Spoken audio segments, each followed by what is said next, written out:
Pronto. Deixa eu...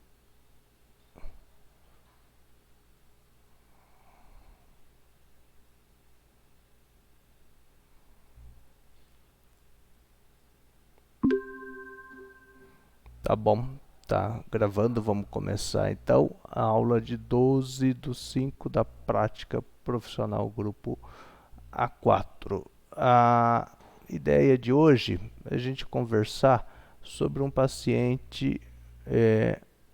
Eu já ia dando diagnóstico, vamos passar o caso.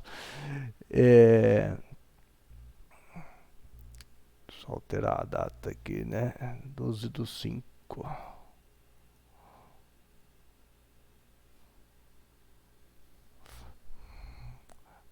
Não estou compartilhando a tela, né? Deixa eu voltar para compartilhar a tela.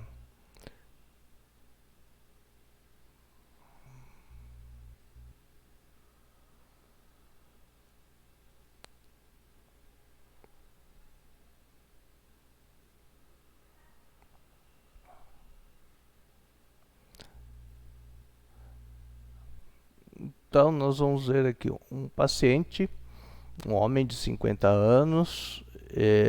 A gente gosta muito aí da epidemiologia, né? Casado, católico, contador. Ele tem 2 filhos. Ele é natural e procedente de Garça. Ele não tem viagens recentes. Ele nega o uso de drogas recreacionais, um uso esporádico de cerveja, 2 latas por semana, é o que ele refere. E ele é tabagista, 5 cigarros por dia, mas já tem aí 20 anos. Ele refere parceria única há 25 anos, casado há 25 anos, e sem uso de preservativo. Diabético e hipertenso. Não faz uso de atividade física e tem uma alimentação regular e rica em carboidratos e gordura. A gente sempre começa a pensar no paciente, já até mesmo antes da queixa, por essa epidemiologia aqui. Esse senhor, ele tem risco de adoecer de quais doenças? Hipertensão e dislipidemia? Tem um risco importante para hipertensão e dislipidemia, né? Ele é tabagista, em relação à dislipidemia ele tem uma alimentação irregular, ele ingere muito carboidrato, que pode aumentar o triglicerídeo, a ingestão de gorduras de origem animal aumenta o colesterol, então a hipertensão, aliás ele já até é hipertenso, né, mas possibilidade de piorar a hipertensão. Algumas doenças mais que ele pode ter risco. Câncer de pulmão, DPOC, por causa da carga tabágica? Exatamente, DPOC, câncer de pulmão e todos os outros tipos de câncer que podem estar relacionados ao tabagismo, né? A carga tabágica tem aquela outra maneira de fazer a conta lá de maço ano, que lá de verdade eu nunca entendo como que é aquilo. Acho importante entender o conceito de quantos cigarros por dia a quanto tempo, né? Aquele tantos maço ano, eu realmente às vezes eu tenho dificuldade para compreender. Prefiro falar dessa forma aqui. Claro que de repente você for passar num estágio lá com o Dr. Carlos, que é pneumologista, ele vai querer que você fale em maço ano. Com a Virgínia, então, mas aí, na verdade, vai da pessoa com quem você está passando em estágio. Algum risco mais?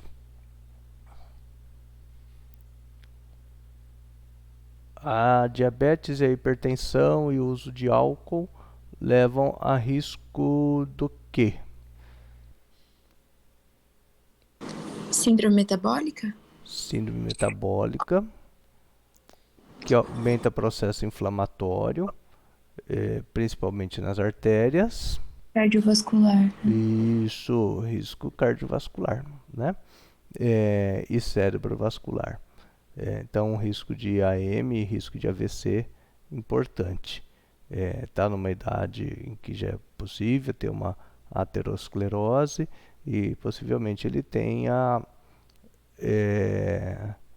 algumas placas de ateroma em carótida, em aorta provavelmente e possivelmente até em coronária. Às vezes um paciente assim a gente faz uma tomografia de tórax por algum motivo e encontra lá várias lesões em coronárias.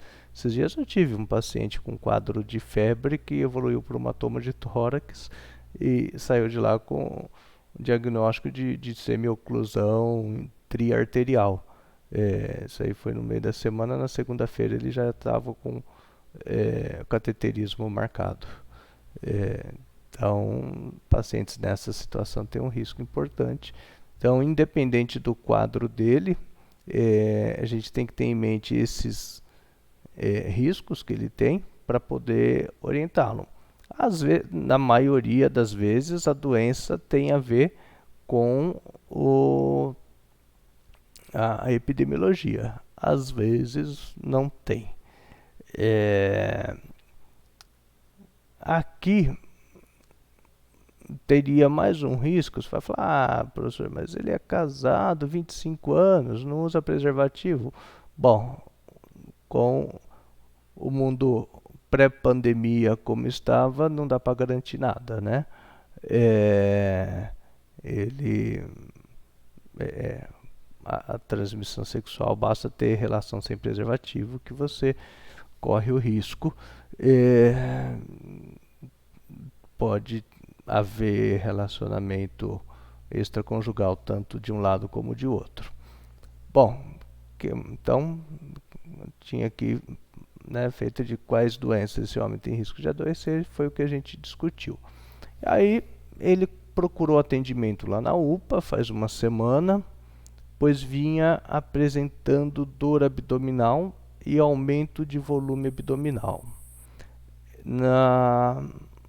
No HMA, ele refere que aproximadamente há um mês passou a apresentar aumento do volume abdominal, isso foi gradativo, e com o tempo passou a apresentar dor abdominal e dificuldade para respirar. Então ele foi ficando com o abdômen cada vez maior e foi tendo dificuldade para respirar. No ISDA, aqui uma dica importantíssima. Ele refere ao aumento do volume das mamas e rarefação dos pelos, que no peito os pelos começaram a cair.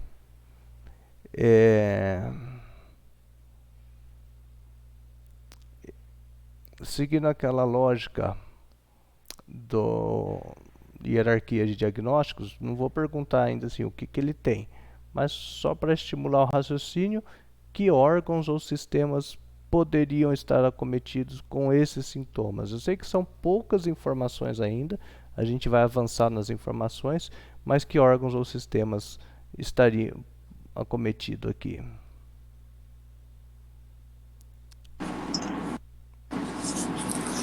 O pulmão, O fígado, pulmão, fígado, temos que pensar nessas possibilidades. vísceras, Desculpa, esse último que você falou, não ouvi direito. as vísceras, intestino. Tá. Um comprometimento intraabdominal, de uma forma generalizada, assim você colocou, né? Sim. Né, a gente tem que ir fazendo raciocínio e vamos vendo. Vamos para o exame físico. Ele está aqui, ó. Irregular estado geral, está descorado, está desidratado. Deixa eu ver aqui que eu acho que tem alguém pedindo para entrar. Interromper só um minutinho. Gabriela. Bom dia, Gabriela. Vamos lá, vamos voltar.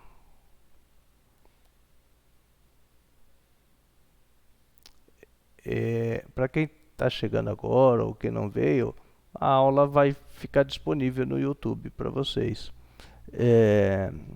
Então, paciente em irregular estado geral, ele está descorado, está desidratado, está ictérico. Tivemos aqui uma dica importante, a icterícia.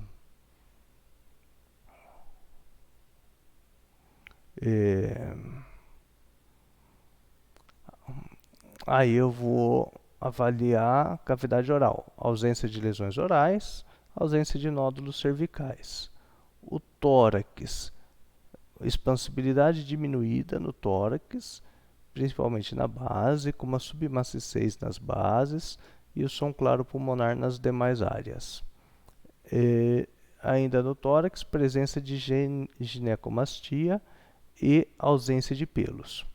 O abdômen está ascítico, tenso, doloroso a palpação, com presença de maciçez móvel, presença de telangiectasias e circulação colateral.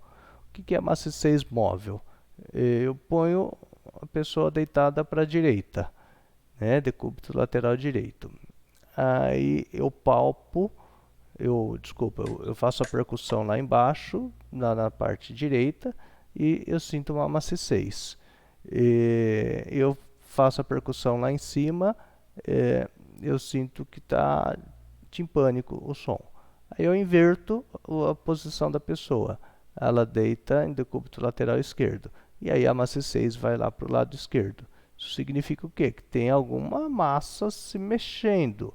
Ou líquido, né? Na verdade tem um líquido se mexendo. Falo massa no sentido da densidade ali. Então, esse paciente tem uma ascite importante. Então, quando eu falo presença de maciçez móvel, é que ele tem uma maciçez, mas conforme eu mudo de posição, a maciçez também se altera pela gravidade. As telangiectasias são as chamadas spiders ou aranhas, são sinais de neoangiogênese, alguns vasinhos que vão se formando ali na parede abdominal, isso por ação hormonal. E a circulação colateral por conta de hipertensão portal. O sangue tendo mais dificuldade de penetrar o fígado, ele acaba aumentando o calibre da veia porta, diminuindo a velocidade do sangue do fluxo sanguíneo na veia porta e levando à presença de circulação colateral. Tudo bem aqui de exame físico? Tudo bem. Sim. Okay. Aí vamos avançar um pouquinho.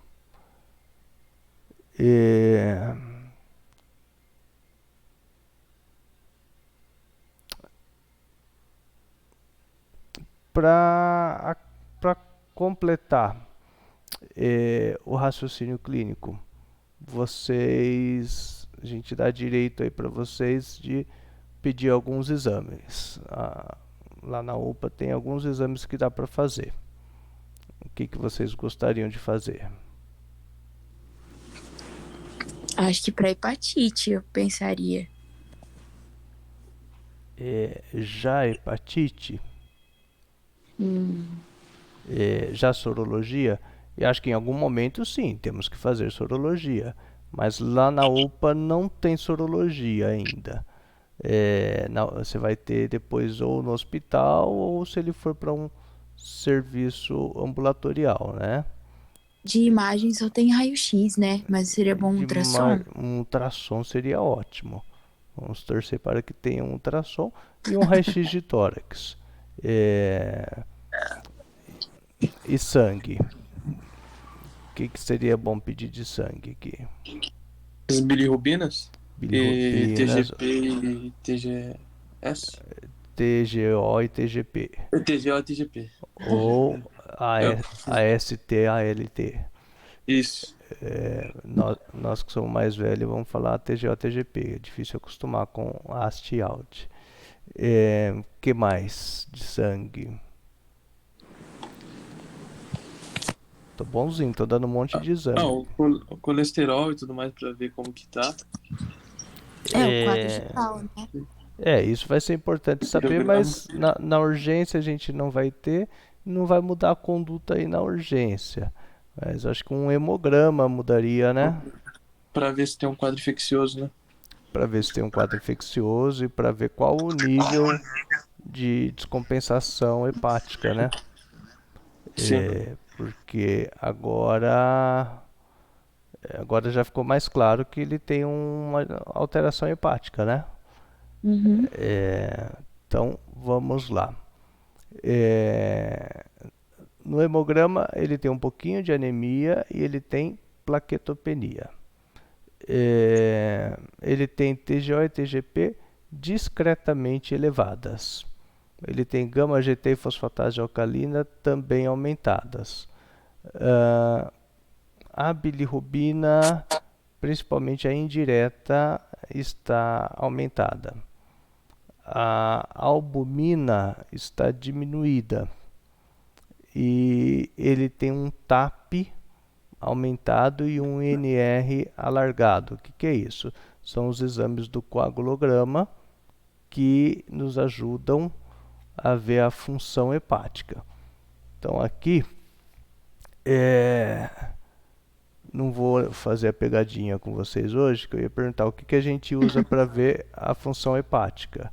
Aí muitos de vocês falariam TGO e TGP. Então, TGO e TGP não vê função hepática. Tanto que a gente vê que sinais de que esse cara está em insuficiência hepática, TGO e TGP está só discretamente aumentadas. TGO e TGP mostra necrose hepatocítica ou atividade necroinflamatória, ou seja, resumindo, inflamação em hepatócitos. E não nesse caso, como é uma hepatopatia muito avançada, não temos mais tantos hepatócitos viáveis no fígado para serem inflamados. Então, TGO e TGP não estarão tão aumentadas. Como o fígado está possivelmente cirrótico, nesse caso, ele vai ter o seu volume diminuído, reduzido, ele está contraído. E aí, quando ele contrai, ele acaba comprimindo as vias biliares. E a gama-GT e a fosfatase alcalina são as enzimas canaliculares. Então, quando a gente tem alteração de via biliar, a gente tem aumento de gama-GT e fosfatase alcalina. A bilirrubina, a indireta está aumentada por quê? Porque o fígado está insuficiente. Ele não está dando conta de fazer o metabolismo da bilirrubina, a conjugação da bilirrubina, que sai lá do baço, ligado à albumina, e aí também por isso que aumenta a indireta, porque não está tendo uma produção legal de albumina, então lá no baço não tem uma ligação adequada de bilirrubina com albumina para ser levada para o fígado. E não sendo e aquilo que chega no fígado, o hepatócito não tem pouco hepatócito e o que tem está insuficiente, não dá conta de conjugar. Então aumenta a bilirrubina indireta. Aumenta um pouquinho a direta também, porque aquele pouco que se conjuga está tendo dificuldade para se excretar. Eu vou pegar uma imagem aqui para vocês entenderem melhor isso que eu estou falando.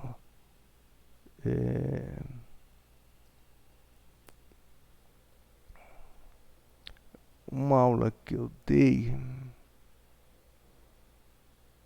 ela tá lá no YouTube. E eu acho que é uma aula que vai ajudar vocês a compreenderem bem essa questão hepática. Primeiro a anatomia, lembrar que a veia porta é a anastomose aqui das mesentéricas, esplênica, E quando eu tenho uma fibrose do fígado, eu tenho uma dificuldade para entrada do sangue aqui pela porta. Aí tem uma imagem aqui já de um fígado cirrótico. Ó, as mesentéricas com esplênica, gástrica chegando na porta. Essa aqui. Eu acho uma imagem muito simbólica. Vê que as veias estão tortuosas, fazendo varizes. O fluxo na veia porta aqui já não é um fluxo legal. Você já tem uma velocidade diminuída. A esplênica gástrica aqui com dificuldade. Com isso você tem um aumento do baço.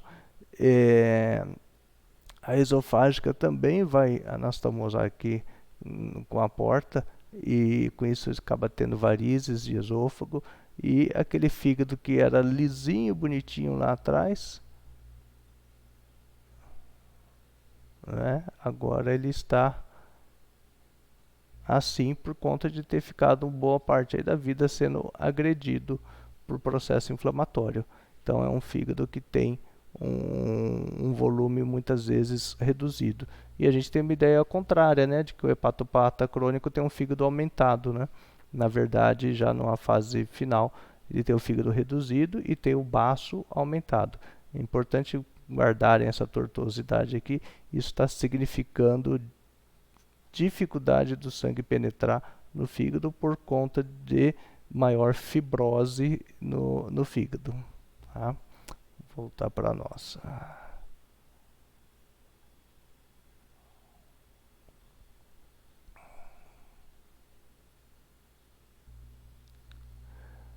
Aí então nós vamos agora para aquele esqueminha que eu gosto de usar, que é o hierarquia de diagnósticos. O diagnóstico sindrômico. O que a gente usaria aí de sintoma que vai nos ajudar mais a sair desse labirinto?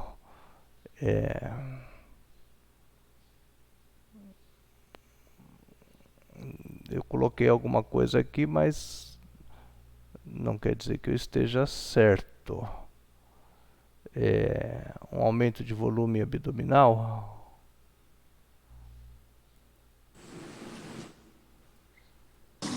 A telangiectasia?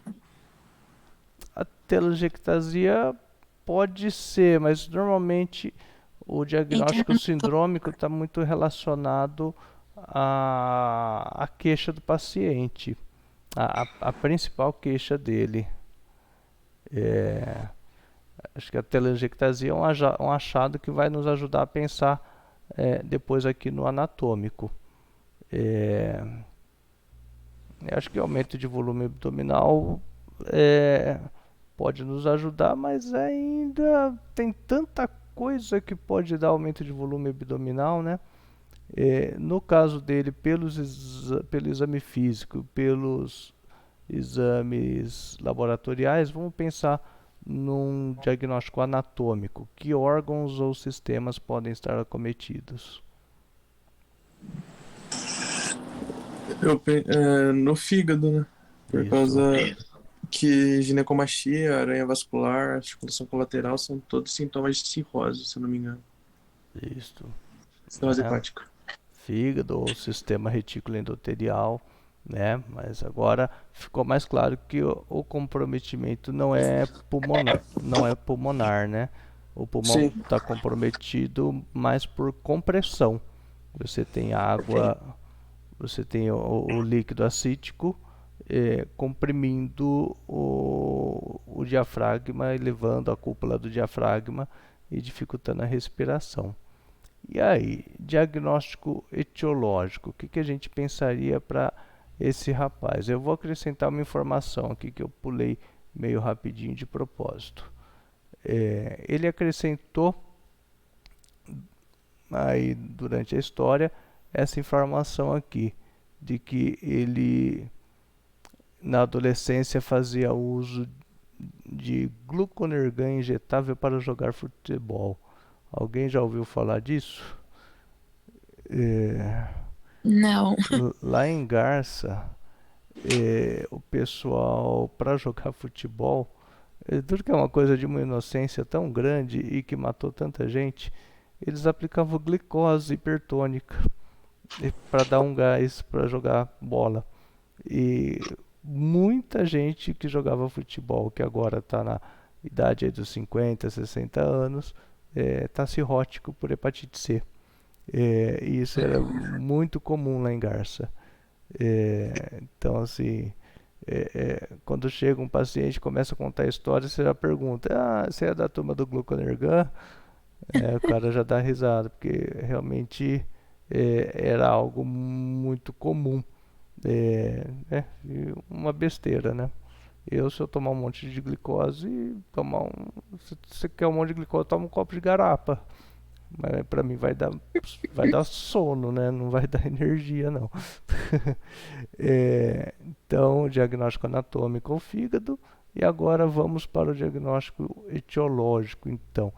Quais as principais etiologias aí que podem estar comprometendo esse rapaz?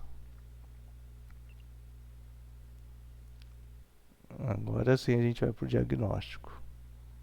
Com todas essas informações, o que vocês pensariam? Lesão hepática pelo uso desse gluconergan. O gluconergan em si não causa lesão porque é glicose, mas ele Mas a é associação com hepatite C lá que você tinha falado. O problema exatamente, é como ele é aplicado, né? Injetado. exatamente, é uma hepatite viral. No caso dele, a B ou a C, que são muito prevalentes lá. É possível que seja isso, mas tem que pensar sempre em diagnóstico diferencial. E se não for? Tá.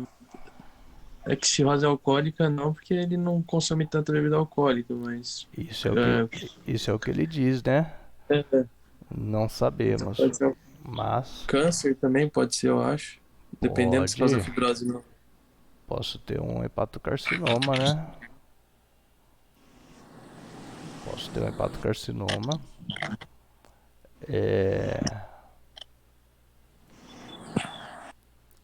Ele tem risco de síndrome metabólica e ele tem uma ingestão irregular de álcool e de carboidratos.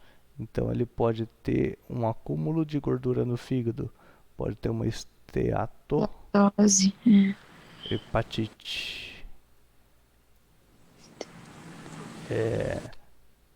Tanto pelo álcool, um pouco menos provável, vamos supor que seja só isso mesmo que ele tome, mas existe a possibilidade de esteatohepatite não alcoólica.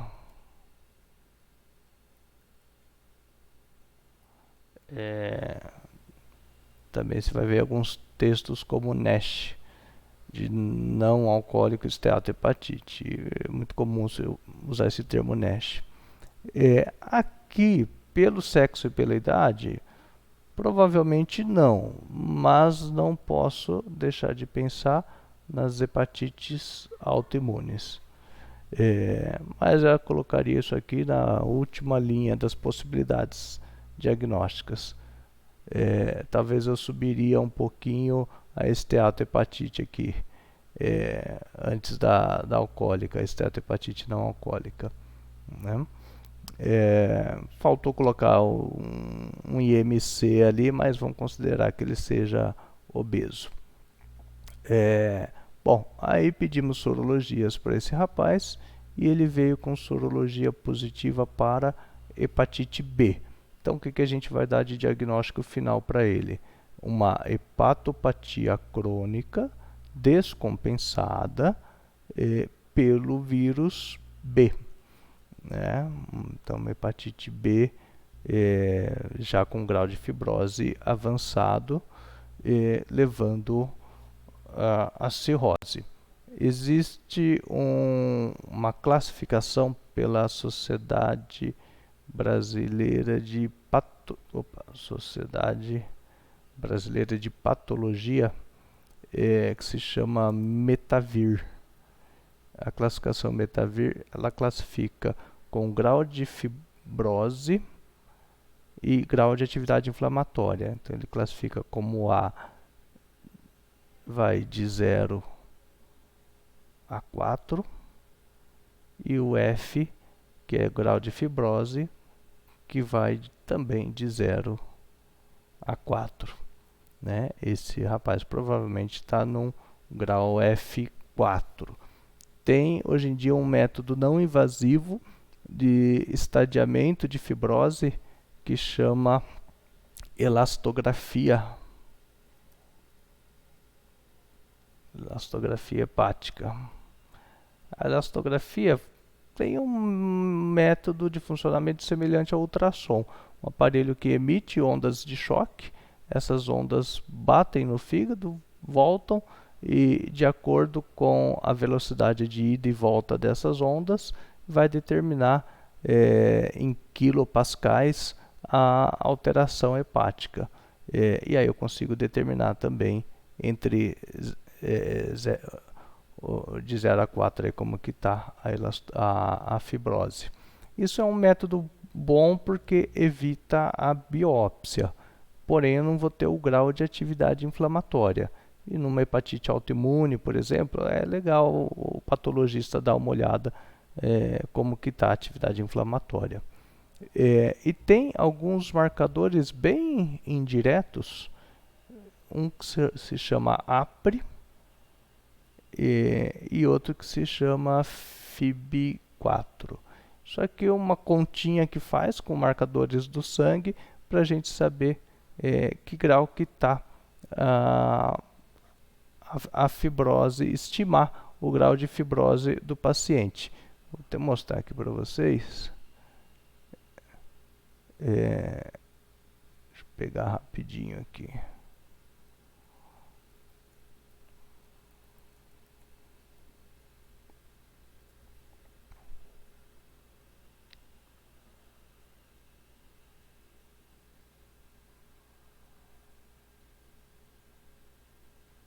Tem um...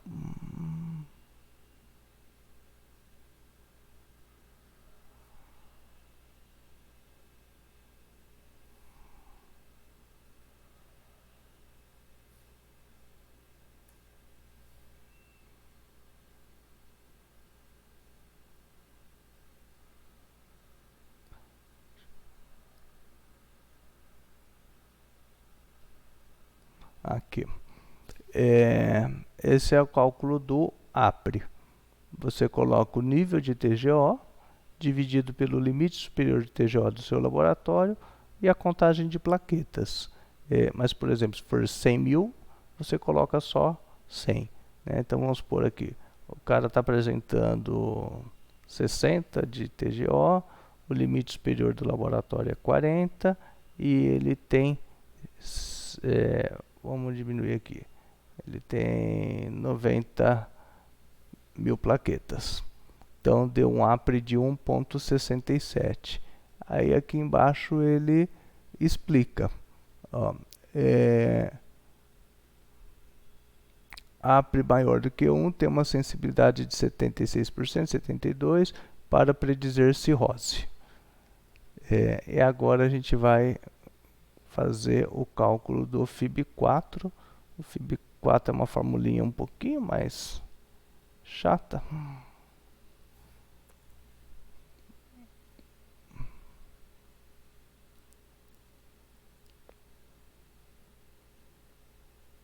Então ele já tem um marcador ali que fala a favor de... ele tem 50 anos, né? Vamos supor que a TJ dele era 50, né? Plaqueta eu tinha falado 90.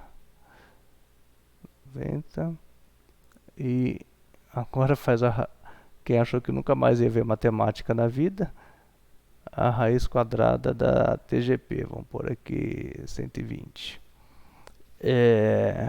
Deu um FIB4 de 2,54.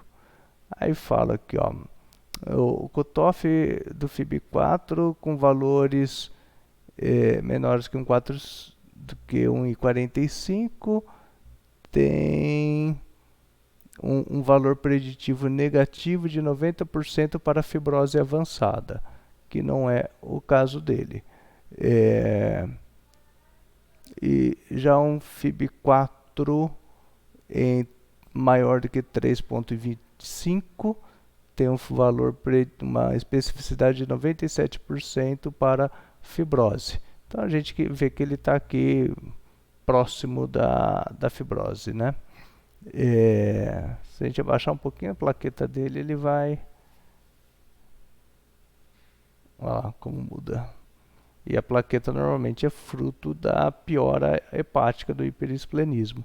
Baixando um pouquinho a plaqueta, ele já fica cirrótico aqui, segundo esse critério.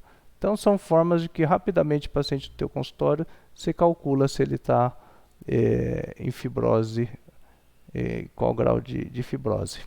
Tá? É bem prático de fazer, só procurar aí na internet a formulinha, ou quem for bom de matemática guarda de cabeça.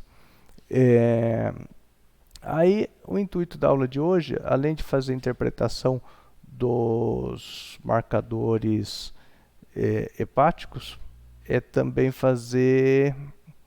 Opa, não é aqui. É também fazer a interpretação de exames sorológicos para hepatite B. Eu coloquei algumas situações aqui, mas antes deixa eu tentar mostrar uma lógica para vocês. A gente sempre vai pensar num parzinho antígeno-anticorpo para hepatite B. Por exemplo, na superfície do vírus da hepatite B, a gente tem o HBsAg. Vou ver se eu encontro de novo uma imagem que eu tinha achado aqui.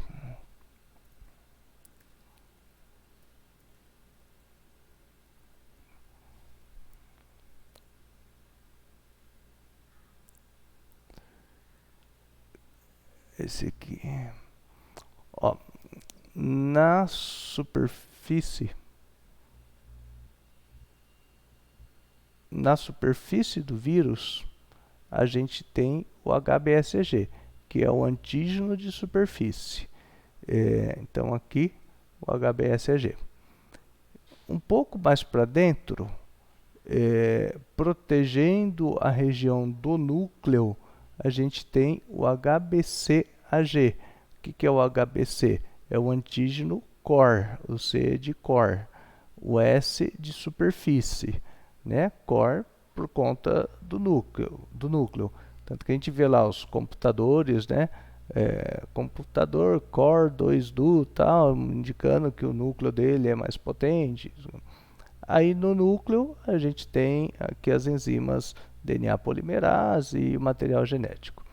E esse HBAg, o que é? São antígenos que ajudam o vírus a se replicar.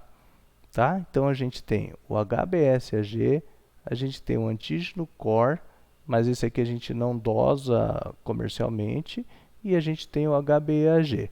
Então temos 3 antígenos e vamos ter 3 anticorpos. Então vamos voltar lá para a nossa aula. A gente tem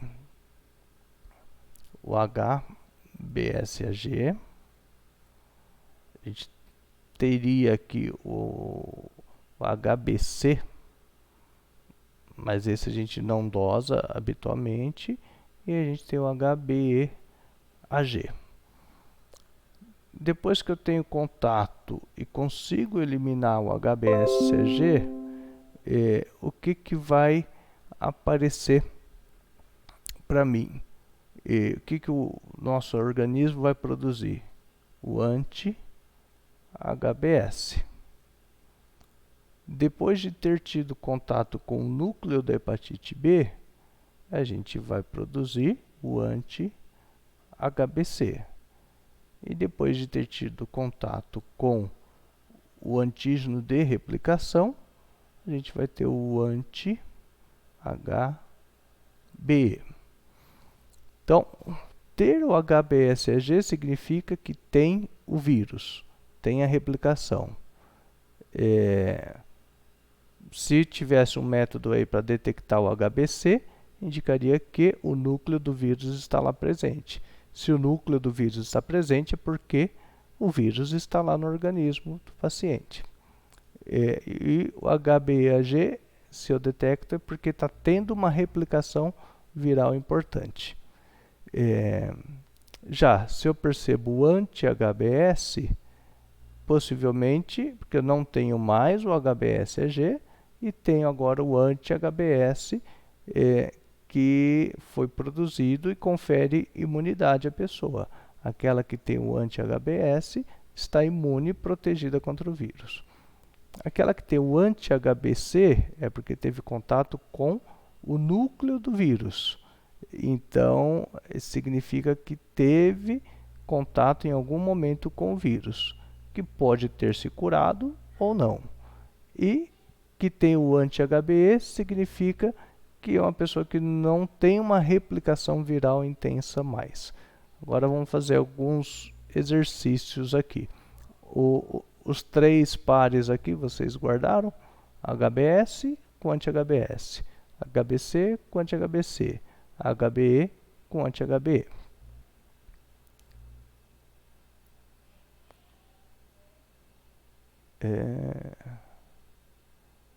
Tá. Esse slide era que eu tinha feito para outra turma, a mesma coisa.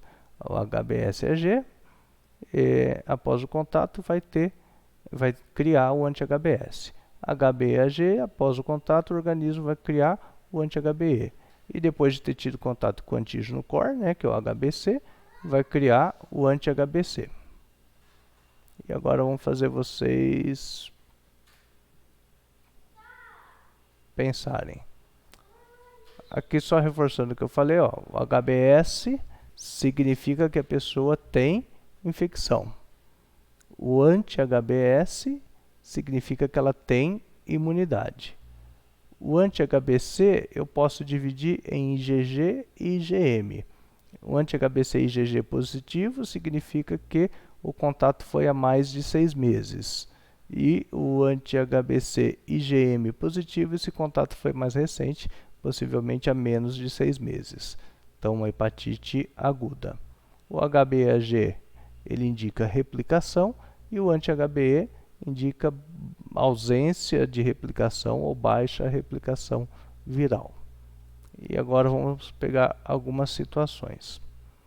Esse paciente aqui, por exemplo, ele tem HBsAg positivo, um anti-HBc IgM positivo, um HBeAg positivo, carga viral alta, TGO e TGP elevados.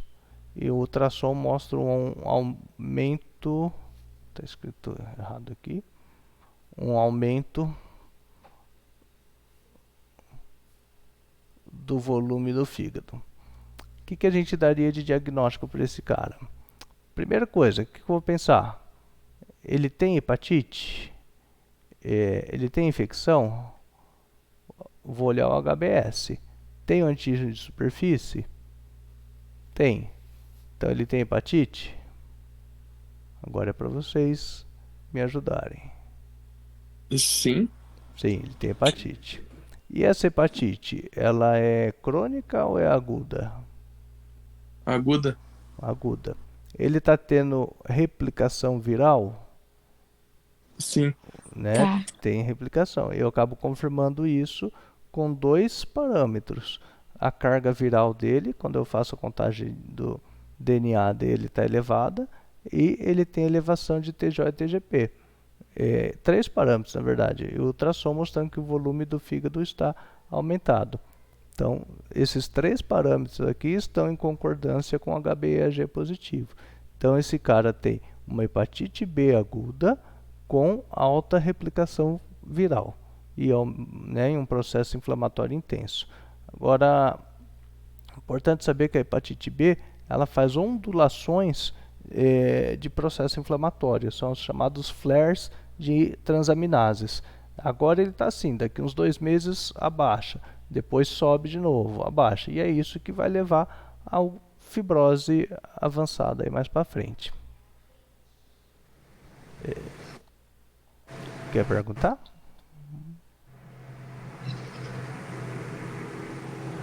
Vamos para uma outra Acho que não. situação. Oi. Tá. Vamos para Não, uma... não, acho que não tem pergunta, não. Tá. Vamos para uma outra situação aqui então. Esse cara tem HBsAg positivo com anti-HBs positivo e um anti-HBc negativo, tanto IgG como IgM. Qual que é o diagnóstico desse cara aqui?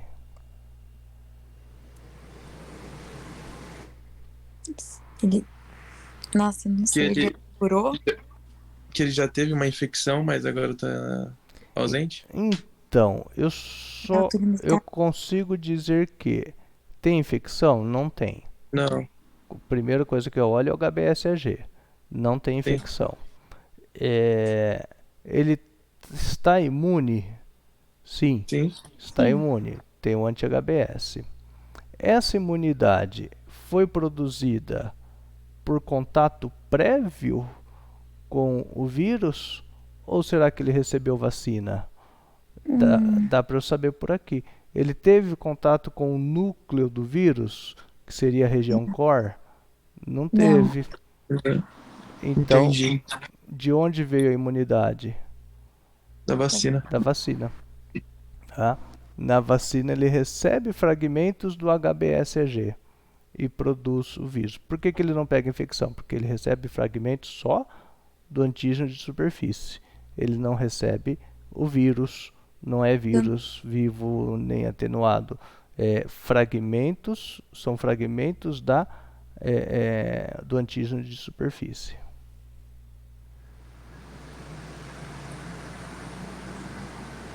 Tranquilo aqui? Aham. Então vamos para o próximo.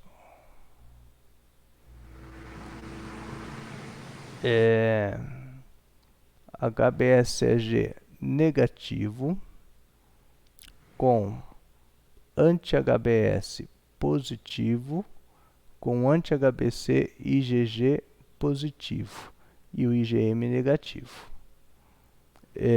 Poderia parar por aqui. Vamos até pagar aqui, porque nessa situação não tem lógica eu pedir os outros. Qual que é o diagnóstico aqui? Que aí ele já tá imune, mas por causa de uma infecção prévia agora. Exatamente, ele teve uma infecção prévia e essa infecção conferiu imunidade a ele.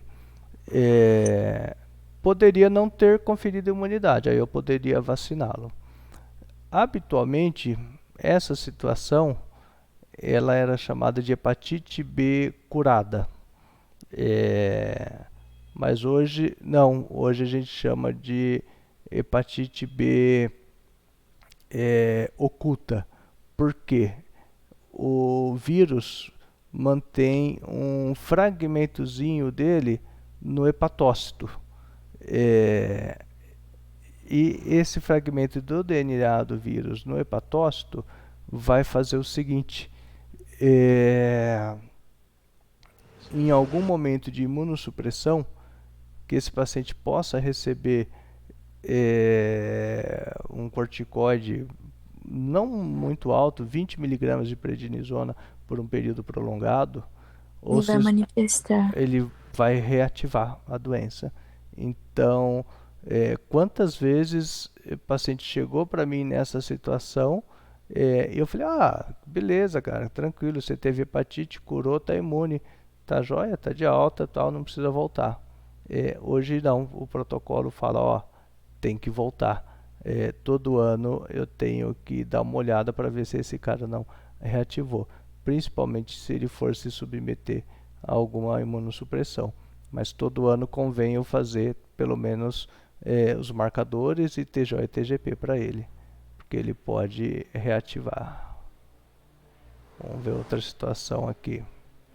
HBsAg positivo com anti-HBs negativo com anti-HBc IgG positivo. Eu vou tirar esses que tem o HB aqui, que isso aqui só vai confundir. E aí, o que é essa situação?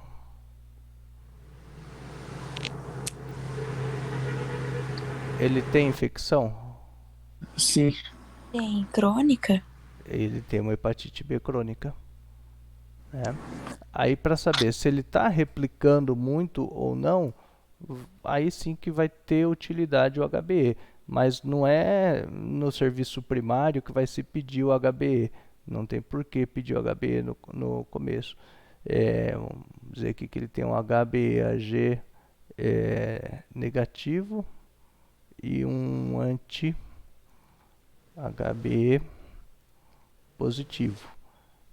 Ele tem uma hepatite B crônica, está replicando, está tendo pouca replicação viral. Eu sei isso pelo E. Se ele não está utilizando mais o E, é porque ele não está replicando mais, né? A utilidade do E é fazer replicação, ou ele está replicando pouco. Isso é o mais comum da gente ver na hepatite B. Portador crônico com baixa replicação. Mas tá bom, vocês pegaram o jeito da coisa aí. Nossa, a gente Diga, teve isso. pode falar. Não, faz tempo que a gente teve isso, professor. Ah, Foi, tá. foi bom relembrar, eu não lembrava mais. Ah, tá, que bom. Acho que lá na agressão vocês tiveram? É na MAD. Tá. Essa situação aqui, ó. HBsAg negativo, com anti-HBs negativo e com anti-HBc e IgG positivo. Ele tem hepatite? Não. Não. Tem imunidade? Não. Ele já teve contato com vírus? Já. Já. Ele teve contato, mas não criou imunidade. Aí essa pessoa possivelmente eu vou vacinar e ela vai continuar sem criar imunidade. É o que a gente chama de anérgico. Ele não tem capacidade de produzir anticorpos específicos contra aquela doença, né? Seria a anergia, tá? Não alergia, anergia. É o cara anérgico. Isso possivelmente entre vocês tem algum colega de vocês que já tomou as 3 doses contra hepatite B, vai lá, faz o anti-HBs, tá negativo. Faz a 4ª dose, tá negativo. Mas Pois, aí, diga. aí não tem imunidade, porque, tipo, eu tomei as 3 doses, né? É, E deu e não tive o anti-HBs, deu negativo, né?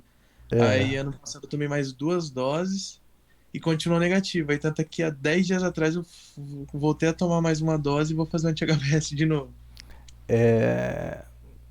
Possivelmente você é alérgico, você não vai produzir anticorpo e você não vai ficar imune contra a hepatite B. Então nem adianta tomar mais, né? Ó, Basicamente. dá para fazer assim, um esquema de 4 doses, sendo a última com volume dobrado e intramuscular. Isso pode aumentar a resposta. É, mas assim, se eu fosse você, escolheria bem o barbeiro que você vai e, e ficar bem atento com o dentista se ele usa autoclave para esterilizar o material, porque são as situações aí que a gente se expõe muito. Barbeiro, às vezes o cara não troca lá a gilete, o dentista às vezes não esteriliza adequadamente o material e, e isso não são todos que têm autoclave no consultório. Eu fui dar uma aula uma ocasião para os dentistas da rede aqui em Marília, é, que eles estavam meio que se recusando a atender paciente portador de doença infecciosa por medo de se infectar. E aí eles levantaram essa questão, olha, mas nós não temos autoclave, isso já faz alguns anos. E foi boa a reunião, enfim, não consegui falar mais nada de hepatite porque a discussão ficou nisso. Mas foi bom porque o secretário da saúde na ocasião providenciou ou autoclave para a unidade ou um fluxo para mandar todo o material do dentista para a central de esterilização. Mas até aquele momento, se o dentista tivesse atendido alguém com hepatite B, o próximo teria um risco de pegar. Entendi.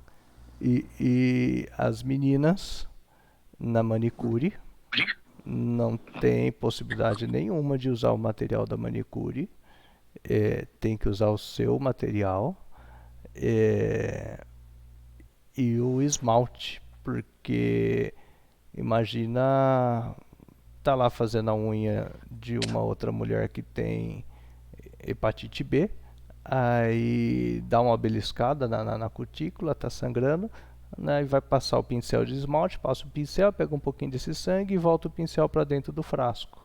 E esse esmalte volta para o frasco, junto com o vírus agora. E esse vírus vai para a próxima. A depilação, a toalha que se usa na depilação nem sempre é esterilizada, e até mesmo aí vocês fiquem bem assustadas. Já tem paciente que trabalha em clínica de depilação e fala que elas simplesmente filtram os pelos e reaproveitam a cera. A cera. Então, muito cuidado. Chequem o anti-HBS. Mas assim, tem um estudo francês que mostra que a própria depilação já aumenta o risco de infecções virais na pele. O risco de HPV, então, e eu tenho paciente que com HPV, por exemplo, eu tenho paciente homem com HPV anal e que tem uma certa proximidade com o paciente assim, que ele jura que nunca teve contato sexual anal e que o único contato que ele estava desconfiado era na depilação. E já tive mulher também que falou que não tinha tido nenhum contato que ela julgasse de risco e que depois ela ficou sabendo que outras clientes da depilação também tinham HPV. Então, Nossa. por mais que, não, usa aquelas, uma cera estéreo, alguma coisa assim, mas tem que ver a toalha, porque vai lá, limpa a região e depois só lava essa toalha e embala, o vírus continua lá. Então tem que ter bastante cuidado. Tem uma postagem minha no Instagram, no Facebook sobre aí a transmissão da hepatite B. Então é importante todo mundo ver o anti-HBS. Eu ia falar sobre tratamento da hepatite B. Eu vou só colocar um artigo aqui e depois eu vou postar esse artigo para vocês. Tem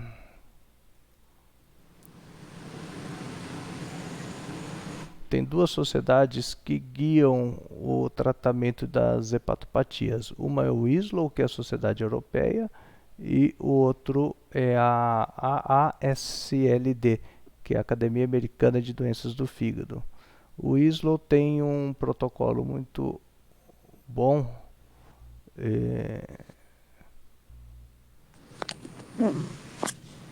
Se vocês lerem as duas primeiras páginas aqui, já vai ajudar bastante.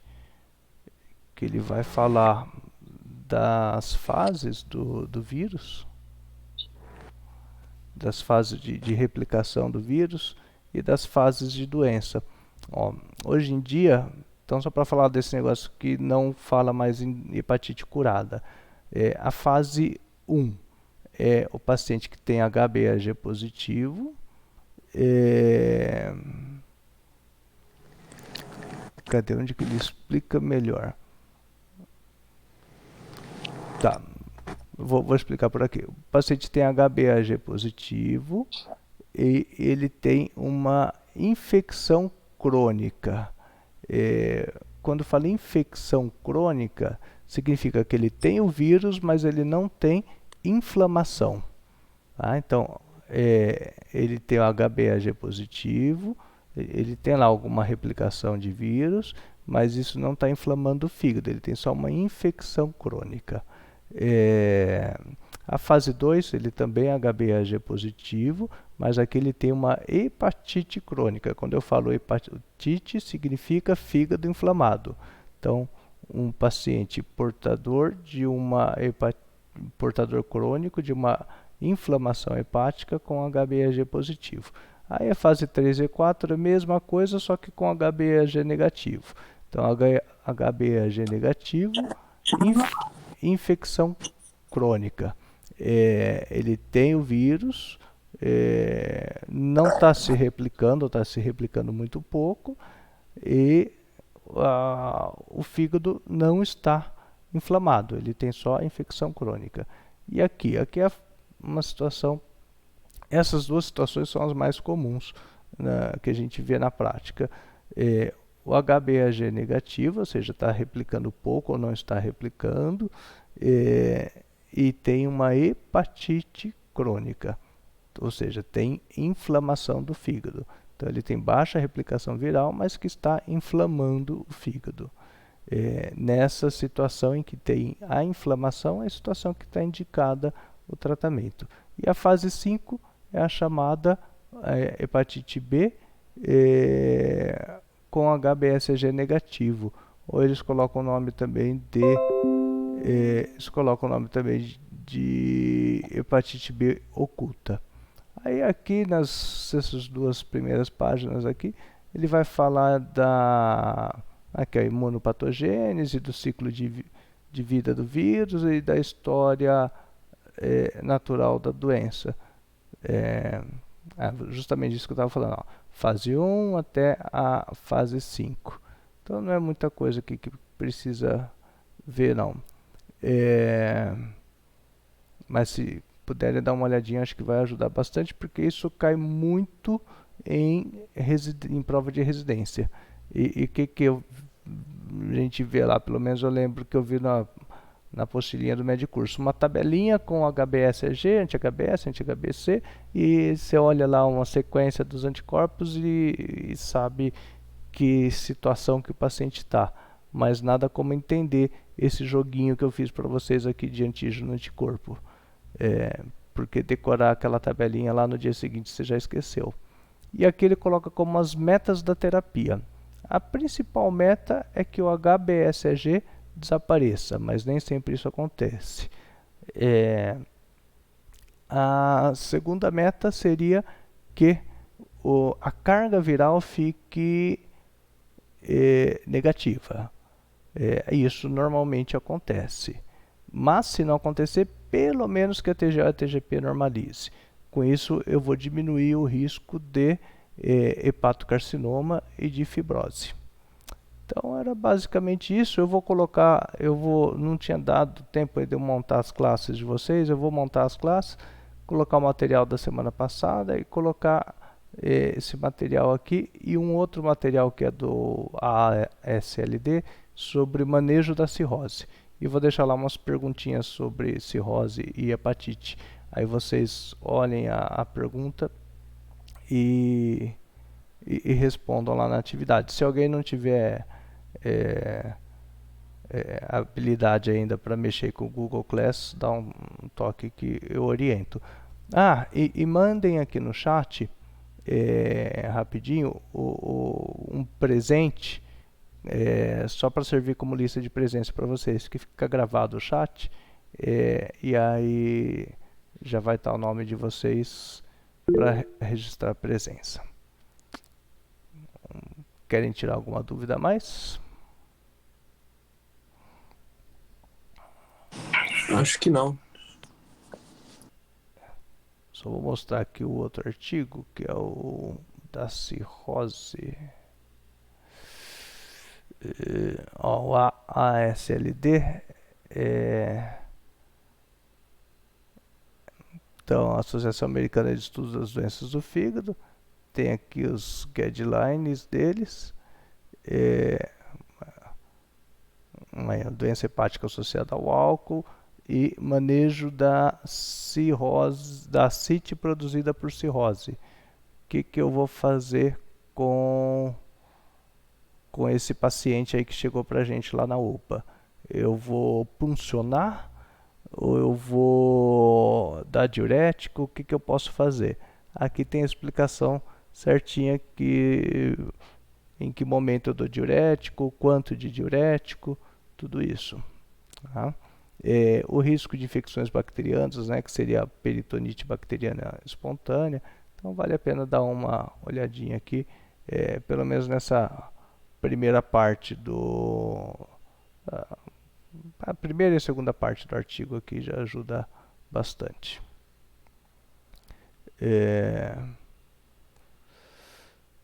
Tranquilo?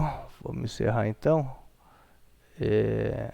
Todo mundo mandou presença aí? Acho que não, falta só Felipe, Glenda, Gustavo, Carol, Laura, Ana, Heloísa. Os outros conectaram e foram dormir. Bom, eu vou encerrar e Prof, a gente acessa pelo Google Class essas perguntas? isso, pelo Google Class. Entra pela sua página? Eu tô com o e-mail de vocês, eu vou montar a sala de vocês e aí vai chegar o convite no e-mail de vocês, Ah, tá, obrigada. tá? Eu sou meio passada pra essas Isso, coisas. aí vocês acessam o link que vai chegar no e-mail e lá vocês vão cair na página do Google Class. Lá tem um setor que chama atividades. Deixa eu mostrar aqui, ó.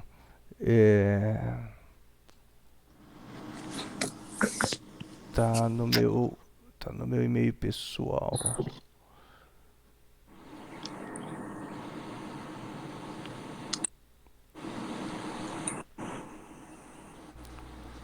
Eu tenho daqui da 3B e da outra turma.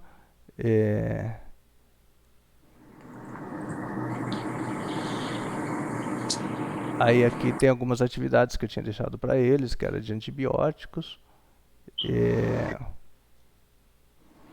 E aí o pessoal foi respondendo e é onde a gente vai dando as notas. Ah, entendi. Tá? Obrigada. Professor, eu tô aqui também. Isabelo Show. É que minha internet tá caindo toda hora. Tá bom. Eu mandei. Você Eu também tô aqui. mandou presente? Não mandei. É só eu enviar no chat? Isso. Tá. Só para ficar documentado aí que vocês estavam.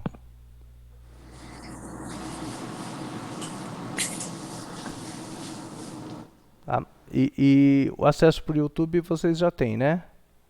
Já falei na aula passada. Isso, vai lá no Sim, site, chega pelo seu site. e aí dá uma olhada lá na aula de... Acho que vale a pena dar uma olhada na aula de avaliação hepática, avaliação das icterícias. Vai mostrar bem o metabolismo da bilirrubina e avaliação do fígado e causas de icterícia. Se vocês não estiverem tão ocupados, vale a pena. Tá bom? Vamos encerrar então, né? Certinho. Beleza. Aham. Até Obrigado, semana que vem. professor. De nada. Tchau, tchau. Tchau. Até. Que bom que gostaram.